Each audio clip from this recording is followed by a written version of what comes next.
Hi, I'm Chris Martin, and these are some hacks to make this year's New Year's Eve the best New Year's Eve of this year.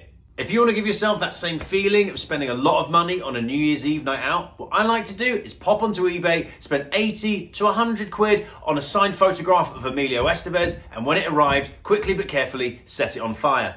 Instead of walking around with a hat that says 2020 on it, what I like to do is find a toddler, preferably between the age of 3 and 4, steal their shoe and pop it on my head. When it comes to kissing someone at midnight, there can be a lot of pressure on finding someone you want to kiss, and more importantly, wants to kiss you. Always get consent. So what I do instead is I find a dog, rub its head, and shout, "Who's a good boy?" If it's a girl, I'll shout, "Who's a good girl?" because sometimes dogs are in fact girls.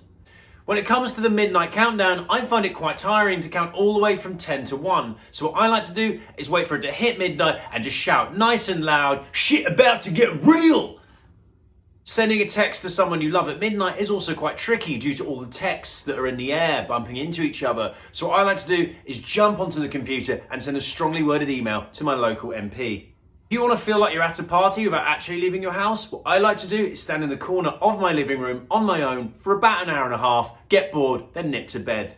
When it comes to a tasty New Year's Eve snack, what I like to do is get some cocktail sausages, hold them in front of a hairdryer for 3 to 4 minutes. If you don't have a hairdryer, that's okay. You can get those sausages, swing them around your head and chant "There's only one Arsene Wenger."